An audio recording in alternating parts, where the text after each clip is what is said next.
victory is only a means to an end. What is that end? What are we fighting for? Why do we bury our sons and brothers in lonely graves far from home? For post-war wages or post-war profits? For bigger and better business? For softer comforts? New ice boxes? Radios? Cars? You know the answer. Our men are dying to preserve a way of life. The little luxuries are only byproducts. We're fighting for liberty, the most expensive luxury known to man. We fight for simple things, for the little things that are all important.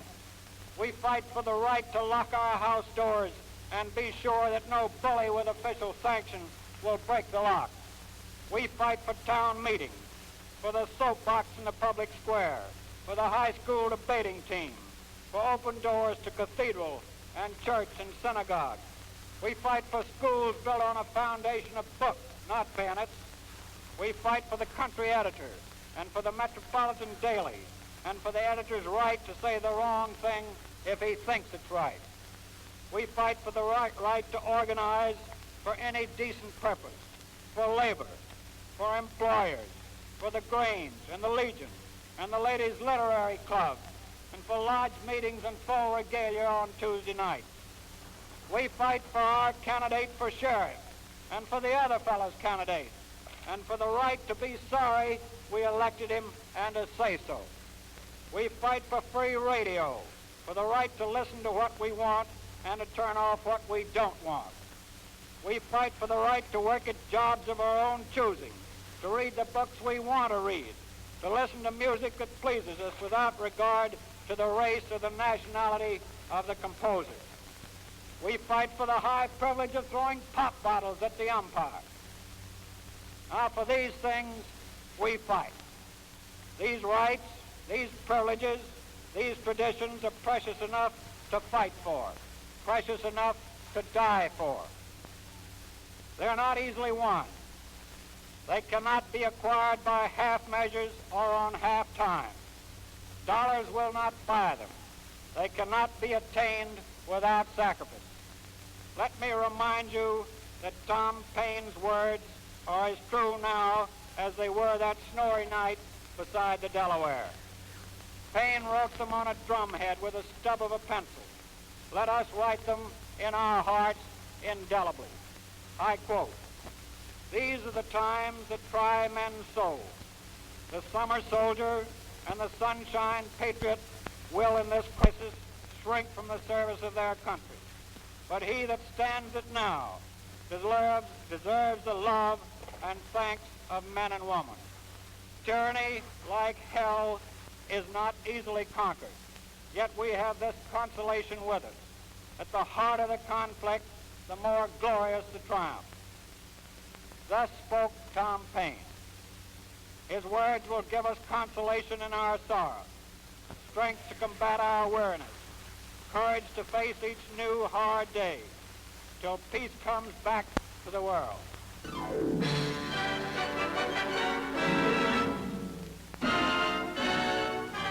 If you've ever been to Hollywood, one thing you're sure to remember is this converted barn in the heart of the city. Here, under the leadership of Betty Davis and John Garfield, all the guilds and unions in Hollywood have collaborated in creating and maintaining the Hollywood Canteen. More than 1 million servicemen of the United Nations have been entertained here by almost everybody in motion pictures. Most of its earlier guests are scattered all over the world by now. In the South Pacific, the Aleutians, the Middle East, ETO, Italy, well, let it go it all around the world. And to them, here's a message from one of the Canteen's favorites, Miss Dinah Shore. Hello, fellas. We had some guests of honor here the other night, convalescent men from an Army hospital. And they seemed so darn glad to see the Canteen again that we thought maybe you'd like to take a look, especially you fellas who are so far away from home. So let's look around. You be our honored guest tonight. Okay? You're greeted at the door by Lana Turner, Deanna Durbin, and Marlene Dietrich. And you grab yourself a partner for some music by Xavier Cugat.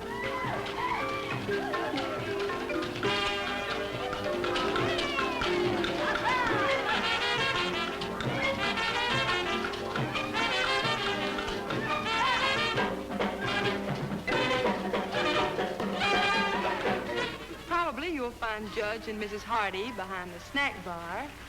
That's Louis Stone and Fay Holden, with Jenny Sims and Virginia Widener. On stage, a song from Eddie Cantor. Don't want to roam tonight. We snug as can be. Being alone is just sublime. You know, her coffee could be sweeter, but I'm not in the dumps. Cause every time she hugs me, it's like 2 extra lumps. We're staying home tonight, my baby. While Hedy Lamarr hands out autographs. Or some roughhouse with Red Skelton. No upsetting the nerves, no bad taste. It's a nice, smooth drink. Pour a little in your glass and drink it right down. But be sure and ask for Guzzler's gin. A nice, smooth drink.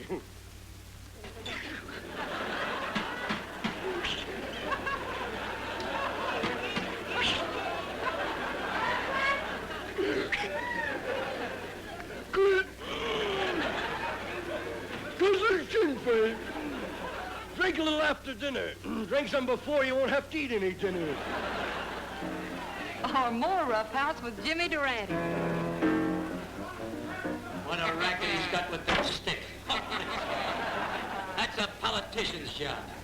I wonder what he'd do with the stick if the band didn't show up.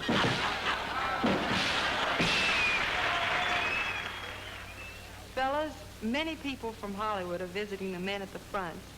But it isn't possible for all of us to get over there at once. So tonight I'd like to dedicate a song to some men who are fighting and sweating this war the hard way. The men of the China, Burma, India Theater of Operations. Here's some special lyrics to one of your favorite melodies. I'm singing this straight to you guys of CBI. Night and day we think of you, all you mighty men who serve the red, white, and blue, whether near to us or far, please believe no matter where you are, we think of you night and day, day and night. Surely you know that this feeling for you follows wherever you go, from the desert's burning sands to the frozen cold of northern lands. We think of you night and day, night and day. We say a prayer for you, and we're praying that heaven above will watch you and care for you. And when this affair is through, may we not forget the debt that we owe